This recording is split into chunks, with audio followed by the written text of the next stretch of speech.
Hello friends, welcome to my YouTube channel માશા એજ્યુવલ.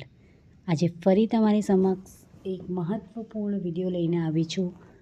મુખ્યમંત્રી યુવા સ્વાવલંબન યોજનાની સંપૂર્ણ માહિતી.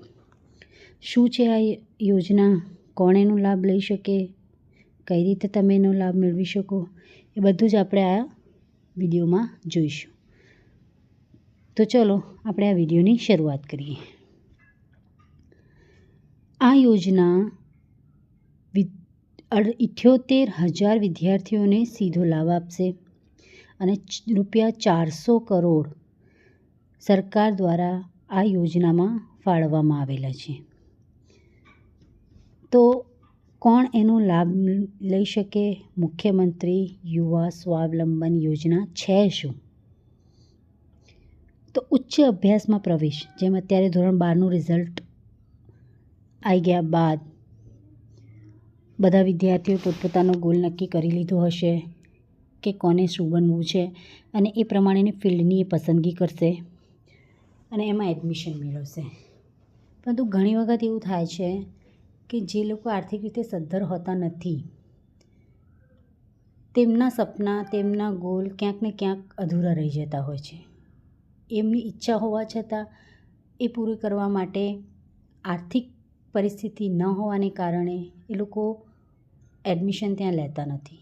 તો આવા જ ઉચ્ચ અભ્યાસમાં કે જ્યાં એમને આર્થિક લાભ મળી શકે એ માટે આ યોજના શરૂ કરવામાં આવેલી છે. તેજસ્વી અને જરૂરિયાતમંદ વિદ્યાર્થીઓ માટે આ યોજના 2015-16થી કામ કરી રહી છે, કે જેમાં જે તેજસ્વી વિદ્યાર્થીઓ હોય એમને ભણવા માટે એમના ઉચ્ચ અભ્યાસમાં ધોરણ 12 પછી જો આર્થિક સહાયની જરૂર પડે છે તો એ પ્રોવાઈડ કરવામાં આવે છે. વાર્ષિક ટ્યુશન ફીના 50% પરત મહત્તમ રકમ સુધી. એટલે શું? તો જોઈએ આપણે. પહેલાં તો આ યોજના માટે તમે કઈ રીતે પાત્રતા ધરાવો છો? તો ધોરણ 12માં જો 80 કે તેનાથી વધુ પર્સન્ટાઇલ રેન્ક તમે મેળવેલા હોવા જોઈએ. પરિવારની વાર્ષિક આવક 6 લાખથી ઓછી હોવી જોઈએ. અને જો મેડિકલમાં વિદ્યાર્થીઓ હોય તો નીટના આધારે એને પ્રવેશ મેળવવો ફરજિયાત છે. એટલે કે આમાં કોઈ એવું કાસ્ટ વેરિફિકેશનનું નથી કે ફક્ત આ જ જાતિના બાળકો આમાં પ્રવેશ મેળવી શકશે. તમારે તમારા રિઝલ્ટ ઉપર તમે આનો લાભ લઈ શકશો. હવે કયા કોર્સમાં કેટલી સ્કોલરશિપ તમને મળશે? અહીંયા મહત્તમમાં મહત્તમ મર્યાદા બતાવવામાં આવી છે કે જો તમે ધોરણ 12 પછી એન્જિનિયરિંગ, ફાર્મસી કે નર્સિંગ વગેરે કોર્સમાં જવા માંગતા હોય તો 50,000 સુધી વાર્ષિક તમને લાભ મળશે. જો તમે મેડિકલ અને ડેન્ટલ આ ફિલ્ડમાં જવા માંગતા હોય તો વાર્ષિક 2 લાખ રૂપિયા સુધીની સહાય મળે છે. અને તમે BA, BCom, BSc આ કોલેજના કોર્સ કરવા માંગતા હોય, ડિગ્રી કોર્સ કરવા માંગતા હોય તો એમાં પણ તમને ₹10,000ની વાર્ષિક સહાય મળશે.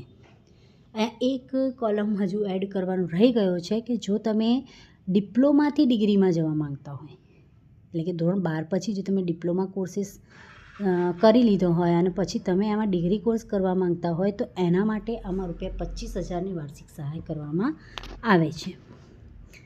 તો હવે કઈ રીતે રૂપિયા મળે છે એ જોઈએ આપણે. તો તમે જે ફિલ્ડમાં, જે કોર્સમાં એડમિશન લો છો એનું જે ટ્યુશન ફી છે એ ટ્યુશન ફીના 50% કરવાના. ધારો કે ટ્યુશન ફી 50,000 હોય તો એના 50% આપણે કરીએ તો 25,000. અને કોર્સની મહત્તમ મર્યાદા દાખલા તરીકે 50,000. એટલે કે જો ગવર્મેન્ટ તરફથી મહત્તમ મર્યાદા 50,000 નક્કી કરેલી છે એ અથવા તમારા ટ્યુશન ફીના 50%, આ બંનેમાંથી જે રકમ ઓછી હોય તે તમને સ્કોલરશિપ તરીકે મળશે. દાખલા તરીકે ટ્યુશન ફીના 50% અહીંયા 25,000 થાય તો તમને પછી 50,000ની સહાય નહીં આપે, એ તમને તમારા ટ્યુશન ફીના 50% જ સહાય આપશે. પરંતુ જો મેડિકલ ફિલ્ડ કે એમાં જો એડમિશન લઈએ તો એમાં ટ્યુશન ફીના 50% અને કોર્સની મહત્તમ મર્યાદા 2 લાખ, આ બંનેમાંથી જે ઓછી હોય, 2 લાખ રૂપિયા ઓછી હોય તો એ તમને સહાય તરીકે, સ્કોલરશિપ તરીકે આપશે. એટલે કે આ બંને ના તમારે ટ્યુશન ફીના 50% કરીને જોવાના છે. જો એ ટ્યુશન ફીના 50% તમારી કોર્સની જે મહત્તમ મર્યાદા છે એનાથી વધુ જશે તો એ તમને ફક્ત તમારા કોર્સની મહત્તમ મર્યાદાની જે રકમ હશે એ જ સ્કોલરશિપ તરીકે આપશે. હવે જોઈએ કે અરજી માટે તમારે કયા કયા ડોક્યુમેન્ટની જરૂર પડશે. તો આધાર કાર્ડ, ધોરણ 12ની માર્કશીટ, તમે જે કોલેજમાં એડમિશન તમે લઈ લીધું છે એનું એડમિશન લેટર, ટ્યુશન ફી ભર્યાની પહોંચ અને વાર્ષિક આવકનો દાખલો. આટલી વસ્તુ તમારે ફોર્મ ભરવા વખતે ડોક્યુમેન્ટ તૈયાર રાખવાના છે. અરજી કરવી કઈ રીતે છે અને ક્યાં કરવાની છે?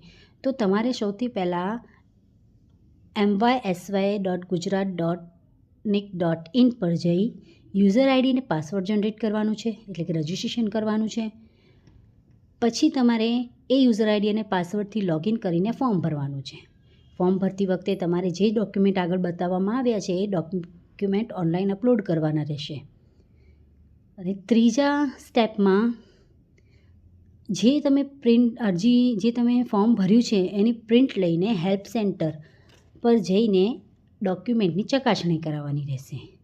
અને છેલ્લે ચોથા સ્ટેપમાં જો તમારી અરજી મંજૂર થઈ જશે તો તમારે જે સ્કોલરશિપની રકમ છે સીધી તમારી બેંક એકાઉન્ટમાં જમા કરવાની રહેશે. અને હા, ડોક્યુમેન્ટમાં બેંક પાસબુક અવશ્ય અપલોડ કરવાની રહેશે.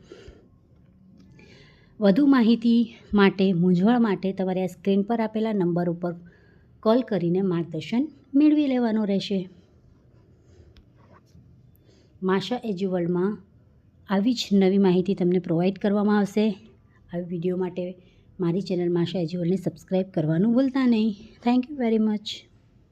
અને હા, જે લોકોને જરૂર છે એ લોકો સુધી આ વિડીયો અવશ્ય પહોંચાડજો. Thank you.